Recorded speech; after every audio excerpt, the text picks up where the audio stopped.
Et maintenant, allons voir ce qui se passe sur le plan culturel.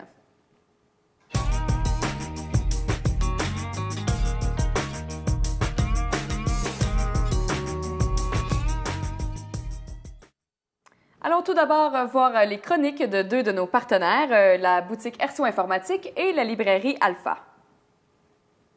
Oui, bonjour, mon nom est Jean-Marc Boudreau de Erso Informatique à Gaspé.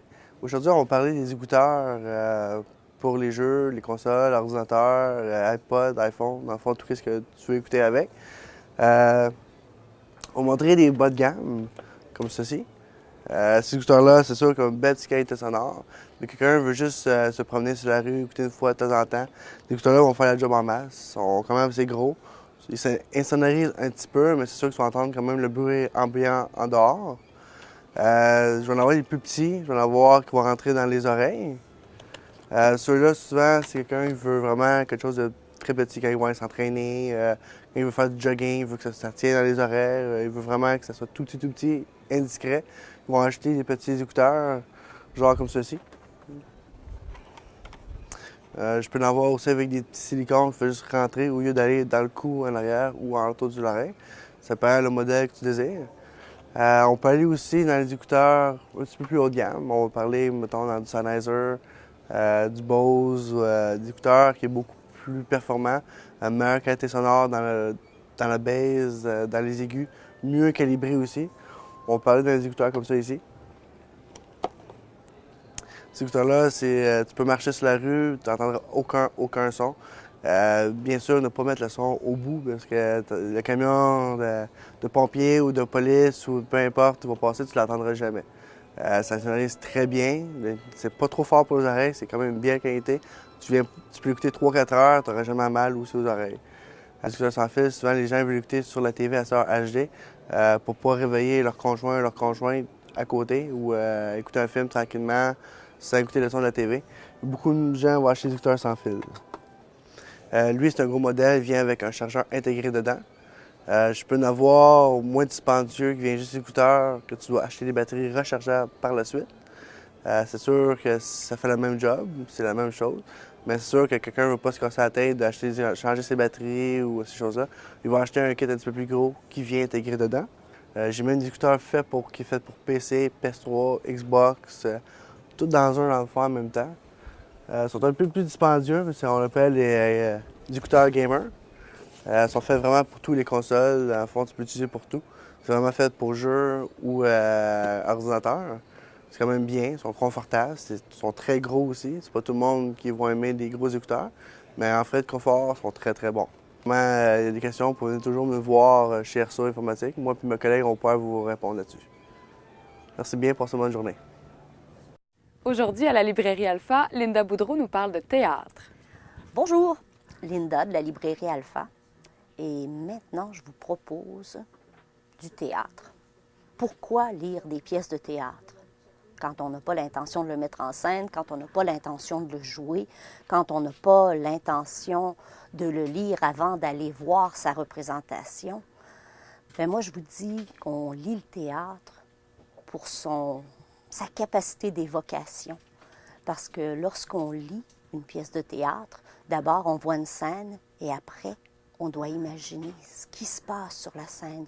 Comment on fait pour que ça se passe sur une scène et non pas dans une forêt, et non pas dans une ruelle de Gravelle et non pas dans un hôpital. Et aussi, lire le théâtre, c'est une introduction à la poésie, car les auteurs de théâtre sont forts sur la métaphore. Puis c'est vraiment magnifique de s'y perdre. Je vous propose plusieurs textes, donc j'ai mes petites feuilles aujourd'hui. Un texte de Anne-Marie Olivier. Annette, une fin du monde en une nanoseconde. Aux éditions Dramaturge Éditeur, un éditeur québécois qui écrit et qui édite plusieurs textes québécois. Annette passe ses journées à tricoter, mais un grave problème arrivé à son corps la plonge entre la vie et la mort, et là se met à défiler son histoire d'avant sa vie et de pendant sa vie. Et entre les histoires de sa vie, il y a sa lutte entre la vie et la mort. Et ça, l'auteure est comédienne, puisqu'elle a joué ce rôle, eh bien, elle fait le parallèle entre un match de hockey. Notre belle Annette tricote la balle de lettres pour essayer de scorer afin de vivre, de survivre. Un texte avec des mots magnifiques. Un texte à découvrir. Le deuxième texte que je vous propose, Les mains dans la gravelle de Simon Poulris. Les mains dans la gravelle, c'est Fred la Terreur qui... son univers à lui, c'est sa cour de gravelle. Mais il y a la voisine Agathe. Il y a la voisine Agathe qui, elle, vient jouer pas mal dans la cour de gravelle et dérange un peu ses plans. C'est la rencontre entre un jeune d'un milieu défavorisé et une demoiselle d'un milieu plus favorisé, mais aussi une réelle communication entre les deux. Un beau texte qu'on peut jouer à un personnage ou à 2, 3 personnages. Le troisième texte que je vous propose, Larry Tremblay. Il n'est plus à présenter, c'est un dramaturge du Québec qui en a écrit plusieurs. Cantate de guerre. Et l'image de la couverture et le titre en disent bien long sur ce que c'est. C'est un livre sur la guerre. Un père, un fils, un cœur de soldat. Et là se déroule sous nos yeux, nous fait réfléchir sur tout ce que la haine peut apporter. Tout ce que la haine et l'intolérance, qui est, à vrai dire, l'objectif de toutes les guerres. On aura beau dire que c'est pour la justice et l'honneur, au bout du compte, quand tu es sur place, c'est souvent ça, la haine et l'intolérance. Aucun pays n'est nommé dans ce texte, aucune religion. On les voit tous passer. C'est blanc, c'est noir, c'est jaune, c'est toutes les couleurs. C'est kaki, c'est noir, c'est pas agréable, mais c'est un très beau texte.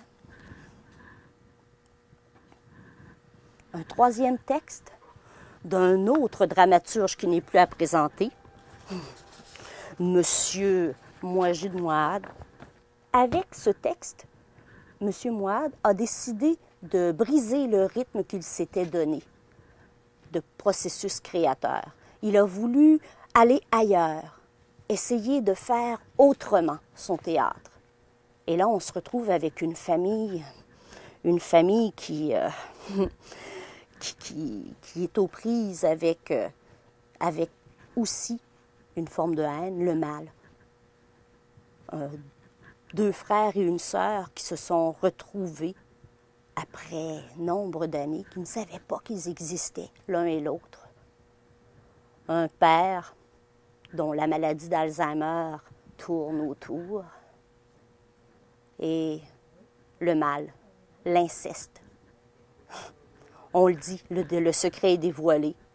D'habitude, dans ces textes, le secret plane, mais n'est jamais vraiment dévoilé. Et là, il le dit, il le traite, et on y fait face.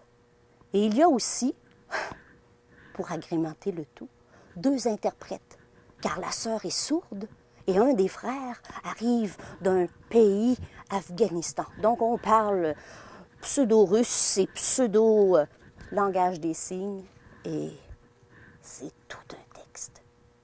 Dans une ville minière, un fort avec des rats qui courent partout. Le mal dans une famille comme vous ne l'aurez jamais lu. Enfin, Les Urbains, en série 2. Les Urbains, c'est avant tout un projet d'écriture sociale. C'est l'invitation qui a été faite à des jeunes de différentes villes à travers le pays d'écrire un texte. Et par après, c'est la rencontre de certains de ces jeunes-là avec des auteurs professionnels afin de peaufiner leur texte. Et enfin, c'est le spectacle. Le spectacle par des comédiens professionnels de plusieurs textes, de plusieurs monologues écrits par des adolescents. C'est la rencontre avec l'univers des adolescents, par les adolescents, pas seulement pour les adolescents. Alors le théâtre, pour le plaisir d'évocation. Je vous souhaite une bonne lecture et je vous laisse avec les mots d'Anne-Marie Olivier. Même si j'ai en moi tout le vocabulaire de Victor Hugo pour lui dire toutes les nuances de mon amour, sa force et ses revers, je vais choisir une phrase simple. Veux-tu une bière? C'était Linda de la librairie Alpha. Bonne lecture.